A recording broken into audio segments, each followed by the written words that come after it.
Good afternoon. Welcome back. It is Wednesday, February 22nd, 2023, and we have a small list of birthdays.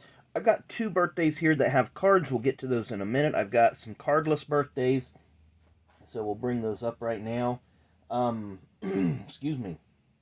I'm starting to get a cold, or I'm starting to get something sinus-like and upper respiratory, so apologize over the next couple of days if I'm a little hard to understand.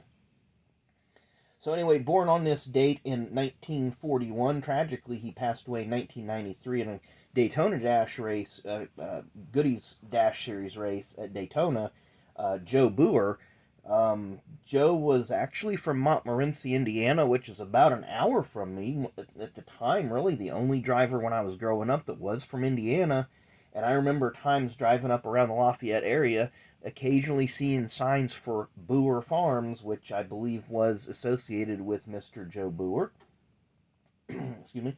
Born on this date in 1977, Mr. Larry Foyt. Of course, Larry drove for his granddad slash dad, A.J. Foyt, in the Cup Series and in the Busch Series back in the day. Also raced a little bit of IndyCar and road racing and whatever else. Also born on this date in 1949. Let me double check and see if I think he passed away in 2019. Former F1 champ Niki Lauda, and I can remember as a kid watching him win the 1984 Formula One championship by a half point over Alain Prost. And in 1984, at that time, they only counted the best so many races. If they would have went for total races for the season, I believe that Alain Prost would have been the champion, but Niki Lauda ended up winning the championship by a half of a point. In 1921, on this date, Mr. Marshall Teague, of course, he was synonymous with early days of NASCAR racing, racing on the beach, and so forth. Also born on this date in 1995, Claire Decker, Natalie's sister. Of course, Paige being the other one. All three tried to qualify for a truck race many years ago. And I promise we'll get some cards here. I know we're 2.5 minutes in. I just had a lot of birthdays here to cover. Our last one, born on this date in 1960, Mrs. Patty Simcoe Shack. Of course, she was racing as Patty Simcoe and married Bob Shack, the ARCA driver. She had that horrible flip at Pocono in the ARCA race. I believe it was 1986. A few events that happened on this date. 1959, the first Daytona 500 was run on this date. Pretty iconic event. Also on this date, 1970, Pete Hamilton won his Daytona 500. 1963, Johnny Rutherford wins his qualifying race in his first Cup Series start. And that's when they were points paying and counted on the schedule. Double check a couple other races here. Not seeing anything that's really popping up here as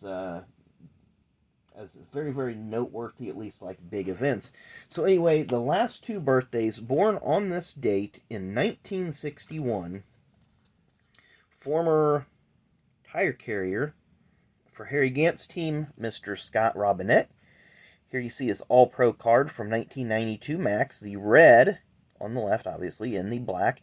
Black Max used to carry a premium. Now they're both valued the same.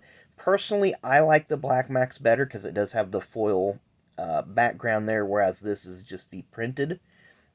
Plus, if you have the packs of Black Max, you have the opportunity to get the older cards inside. If you see back behind, we also have a 93. I really like this card. It's a really super cool card. But Mr. Scott Robinette, part of Harry Gant's team, and our big birthday for today.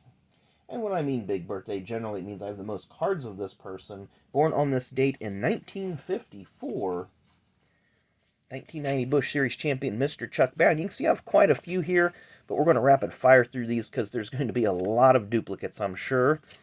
Chuck had some success in the Hensley Racing car, number 23. Like I said, won 6 races in 1990 for the Busch Series Championship. There he is pictured with Dean Myers' Active Racing Chevrolet. It was sponsored by FINA for a few races. Drove for Bobby Allison some. I was actually at that event, not the race, but the qualifying event where he won his first pole and only Cup Series pole in 1995.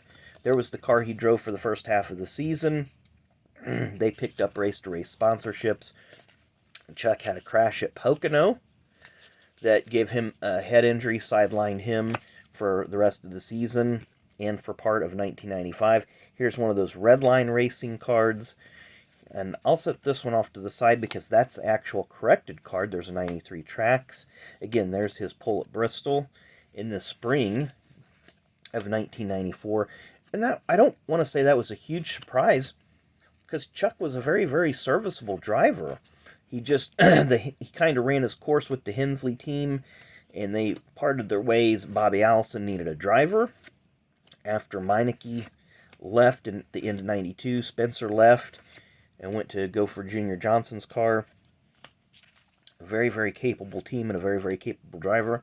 I think if Chuck wouldn't have got hurt, there's a good chance they could have had a few more top 10s that year.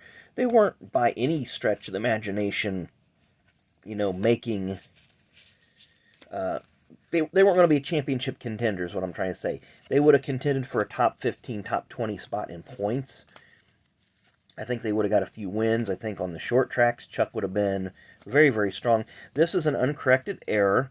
It is Chuck Bown, but it's got Billy Standridge's car. 94 power set is loaded full of those types of errors.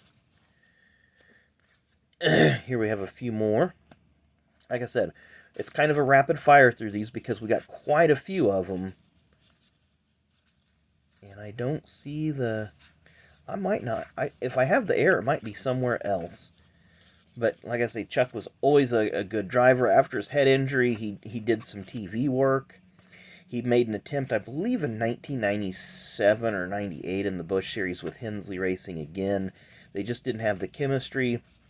He kind of ran a few other oddball Busch Series races here and there, and then he just kind of called it a career. Not sure what he's up to now. I do know that he does do TTM. We did get a few cards from him last year or year before last. May send off to him again. Yeah, I don't, unless it's back here, is it? Nope, it's not. So, again, he didn't have a whole lot of cards. I have quite a few of them here, lots of duplicates.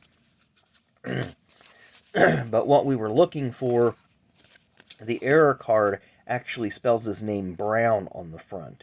So I do own a few of those, so it's kind of a fun little error. And a lot of people will pronounce it Bowen, but I believe it's pronounced Bown. That's how I've always heard it pronounced, and that's how he's even said it in interviews and such. So anyway, I hope you guys enjoyed this video. As always, make sure you hit that like button, hit that subscribe button.